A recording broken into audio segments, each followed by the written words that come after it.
మీ nursing career కు సరైన గమ్యం 100% job assistance. Happy college of nursing, bus stand సమీపంలో, Tenali.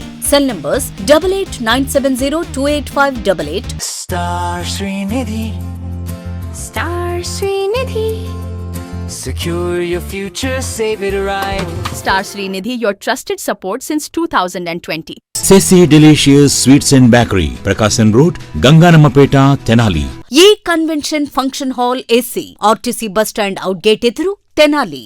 Cell number 7288586666. Adani electricity మీటర్ల ఏర్పాటులో అక్రమాలు చోటు చేసుకున్నాయని హైకోర్టు న్యాయవాది పెరికెల డానియల్ ఆరోపించారు. శనివారం తెనాలిలో ఏర్పాటు చేసిన మీడియా సమావేశంలో ఆయన పలు అంశాలను ప్రస్తావించారు.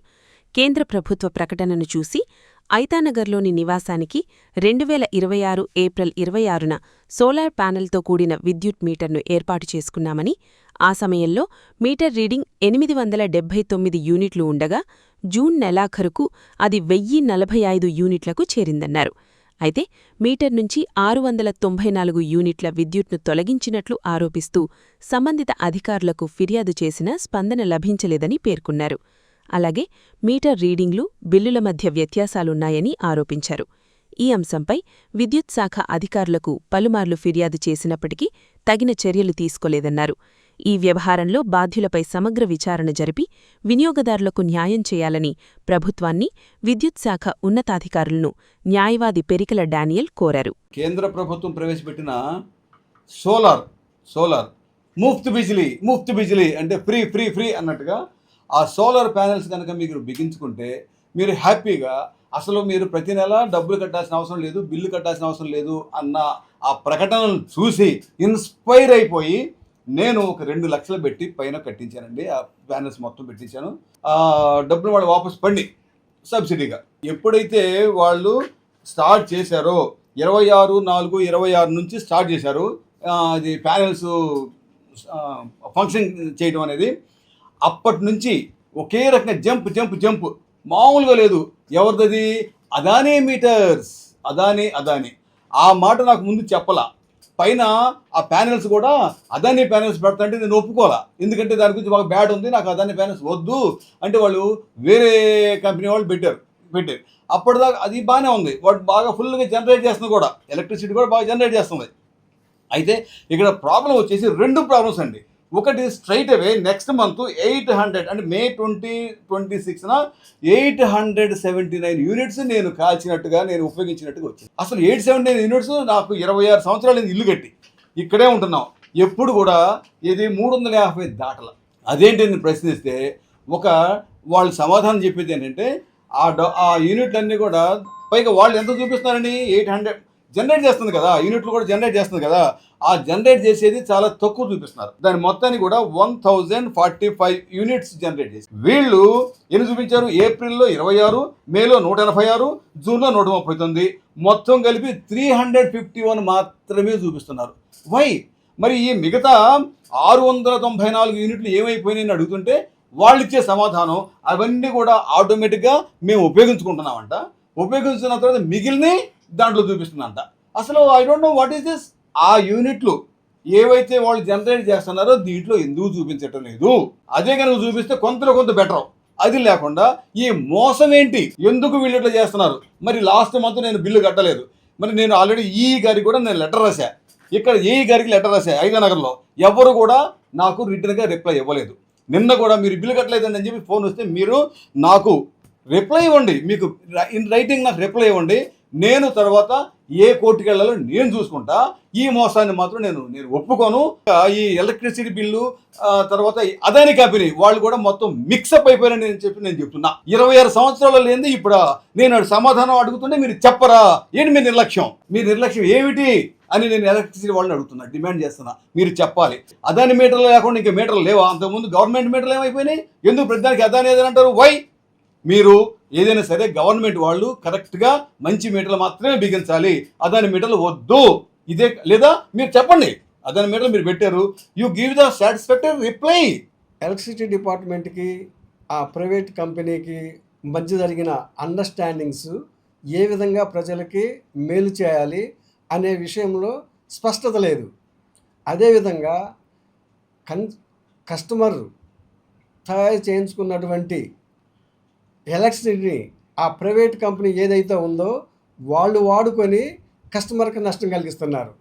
అదేవిధంగా ఆ మీటర్ బిగించేటప్పుడు దాన్ని ఎలా ఉపయోగించుకోవాలి, దానికి ఏదైనా అడిషనల్గా అడాప్టర్ కానీ కెపాసిటర్ కానీ అలాంటి ఏమైనా ఎక్విప్మెంట్ ఏదైనా అవసరమా అనేది కస్టమర్స్కి తెలియజేయాల. ఇప్పటికే చాలామంది నష్టపోయారు. వాళ్ళు ఏ విధంగా నష్టపోయాము అనేది చాలామందికి అర్థం కావట్లా. ఎవరైతే ఆ విధంగా నష్టపోయారో వాళ్ళందరూ కూడా కన్జ్యూమర్ కోర్టులో వేసి వాళ్ళ దగ్గర నుంచి నష్టపరిహారం పొందే అవకాశం ఉంది. కాబట్టి ప్రతి వాళ్ళు కూడా మీరు ప్రతి నెల ఎంత కరెంటు వాడుకుంటున్నారు, ఎంత ఉత్పత్తి అవుతుంది అనేది బేరీజ్ వేసుకోవాలి. మీకు ఏదైనా సమస్య ఉంటే డానీ గారిని కలిసి సంప్రదించవచ్చు. మీటర్స్ ఏవైతే ఉన్నాయో వాటిల్లో జరిగేటటువంటి మోసాల వల్ల పబ్లిక్ చాలా ఇబ్బంది పడుతుంది అనేటటువంటి ఈ సందర్భంగా నేను తెలియజేస్తున్నాను. కారణం ఏంటంటే ఒక మీటరు బిగిస్తున్నప్పుడు వాళ్ళ దగ్గర ఏదైతే ప్రొడ్యూస్ అవుతుందో, ఉత్పత్తి అవుతుందో, ఆ ఉత్పత్తి అయినటువంటి యూనిట్లకి వాడినటువంటి యూనిట్లకి క్లారిటీ లేకపోవడం అనేటువంటి ఇక్కడ సమస్యగా తోస్తుంది. ఎందుకంటే ప్రతిరోజు కూడా ఒక 15 నుంచి 18 యూనిట్లు వీళ్ళ యొక్క పెట్టినటువంటి ప్యానల్స్ ద్వారా ఉత్పత్తి అవుతుంది. ఆ ఉత్పత్తి అయినటువంటి రీడింగు చూపించకుండా వీళ్ళు వాడేసినటువంటిది 25,000 యూనిట్లని చూపించడానికి ఈ మీటర్లో జరుగుతుంది అనేది నా ఉద్దేశం. కారణం ఏంటంటే వీళ్ళు నెలకి వాడేటటువంటి ఒక 100 యూనిట్లు గతంలో వాడేటటువంటి వాళ్ళు ఇప్పుడు ఈ కొత్త మీటర్ వల్ల వీళ్ళు 500 యూనిట్లు వాడినట్టుగా చూపించడం వల్ల వీళ్ళే ఇంకా గవర్నమెంట్ కట్టాల్సిన, అంటే ఎలక్ట్రికల్ డిపార్ట్మెంట్ కట్టాల్సినటువంటి సందర్భాన్ని ఈ మీటర్ క్రియేట్ చేస్తున్నాయనేది నా ఉద్దేశం. ఎందుకంటే ఈ మధ్యన ఒక కన్జ్యూమర్ కోర్టులో ఒక కేసు వేయడం జరిగింది. నేను ఆ కేసులో ఏం జరిగిందంటే మీటరు మార్చారు, కమర్షియల్ మీటర్ మార్చిన సందర్భంలో ఆయన అంతకుముందు వాడేటటువంటి 300 యూనిట్లకు గాను 900 యూనిట్లు 1800 యూనిట్లు వేసి ఆయన దగ్గర అన్యాయంగా 85,000 రూపాయలు వసూలు చేశారు. ఆ 85,000 రూపాయలు నా దగ్గర అన్యాయంగా వసూలు చేశారు. ఎందుకని చెప్పేసి క్లారిటీ కోసం రాసి అనిపిస్తే ఎవరూ సరైన సమాధానం చెప్పలా. చివరికి ఏంటయ్యా జరిగిందంటే మీరు కెపాసిటీ పెట్టకపోవడం వల్ల మీకు ఇది పడ్డాయి, ఈ డబ్బులు ఎక్సెస్ పడ్డాయి అని చెప్పారు. అయితే ఆ పడినటువంటి యూనిట్ అదనంగా ఆయన వాడుకోకుండా వాడినట్టు చూపించినటువంటి యూనిట్లకి ఆయనకి ఆ అమౌంట్ ఈ రోజు వరకు కూడా రిటర్న్ రాలేదు. ఏదైతే ఉందో ఈ యొక్క ఎలక్ట్రికల్ డిపార్ట్మెంట్ కన్జ్యూమర్ సంబంధించినటువంటి ఇది ఒక అదాలత్ పెడతామని చెప్పారు, వాటిలో వేసుకోండి ఈ కేసులను డీల్ చేస్తామని చెప్పారు. దానికి సరైన స్పందన లేదు. ఇది మెయిన్ ఏంటంటే మేము చెప్పేటట్టు ఈ సందర్భంగా ఏదైతే ఉందో క్లారిటీ ఉన్నటువంటి మీటర్స్ బిగించాలా. అదేవిధంగా కొంత అమౌంట్ మీకు ప్రతి నెల వస్తుంది, గవర్నమెంట్ నుంచి వస్తుంది, మీకు వస్తుందని చెప్తున్నారు. అసలు వాడినటువంటి దానికిను ఉత్పత్తి అయినటువంటి దానికి క్లారిటీ లేదు. ఏ రోజుకి ఆ రోజు క్లారిటీ ఇచ్చి బిల్లు కూడా క్లారిటీగా ఉండాలి, చాలా స్పష్టంగా ఉండాలి. అదేవిధంగా ఆఫీసర్లకు సరైన అవగాహన లేదు దాని మీద. ఏం జరుగుతుందని ఎవరైనా అడిగితే మీరు ఎవరో వస్తారో ఏదో చేస్తారని చెప్తున్నారు. అది చాలా తప్పు. మీరు ముందు అవగాహనతో ఉండండి. అదేవిధంగా కన్జ్యూమర్ అడిగినప్పుడు సమాధానం చెప్పండి.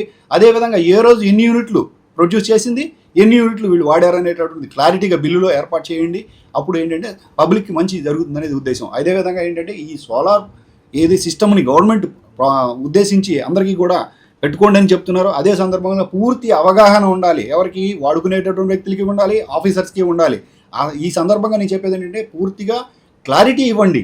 ఏదైతే ఉందో పేపర్ పూర్వకంగా ఇవ్వండి పబ్లిక్కి. ఏ రోజుకి ఆ రోజు ఇదిగో మీది ఇంత ప్రొడ్యూస్ అయింది, మీరు ఎంత ఖర్చు చేశారు. అప్పుడు నెలవారీ వచ్చేటప్పుడు ఈజీగా ఉంటుంది. ఇప్పుడు మేము 800 యూనిట్లు 900 యూనిట్లు కట్టేటటువంటి పరిస్థితి కాదు. కారణం ఏంటంటే వాడిన యూనిట్లు కట్టడానికి రెడీగా ఉంటుంది పబ్లిక్ ఎప్పుడైనా సరే. మీరు వేసేటువంటి అదనపు యూనిట్లు కట్టడానికి కాదు. మీరు అలాంటి పనులు చేస్తే అది కన్జ్యూమర్ ప్రొటెక్షన్ యాక్ట్ కింద వేస్తారు కేసులు. అదేవిధంగా ఇంకొక రకమైనటువంటి కేసులు వేయడానికి అవకాశం ఉంది. దయచేసి ఏంటంటే ఆఫీసర్లందరూ కూడా ఈ యొక్క సందర్భాన్ని పురస్కరించుని ఈ ప్రెస్ మీట్ని దృష్టిలో పెట్టుకుని మీరు ఇమీడియట్గా స్పందించాలా. మీరు ప్రత్యేకమైనటువంటి వివరాలన్నీ కూడా తెలియజేయాల్సిన ఉన్నదనేది ఈ సందర్భంగా తెలియజేస్తుంది.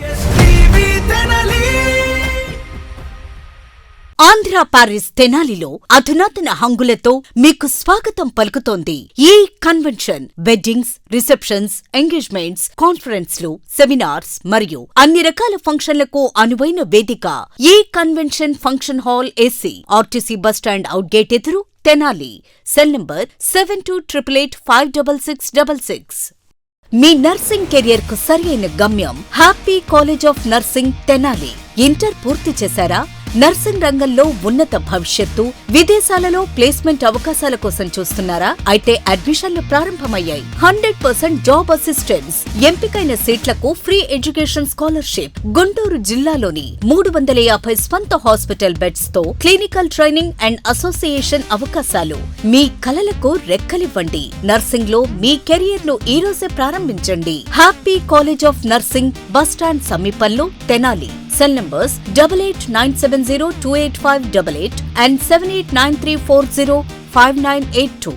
హోటల్స్ రంగంలో తనకంటూ ఓ ప్రత్యేకతను చాటుకున్న సెసీ డెలీషియస్ ఇప్పుడు మీకు అందుబాటులో. సరికొత్త రుచులతో సెసీ delicious.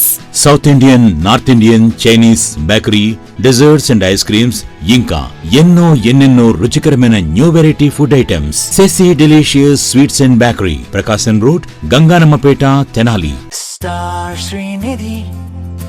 Star Srinidhi. Secure your future, save it right. Fixed deposits that help you grow. Gold loans when you need cash flow. Easily replicate your gold loan. Buy and sell your gold. Star Srinidhi, your trusted support since 2020.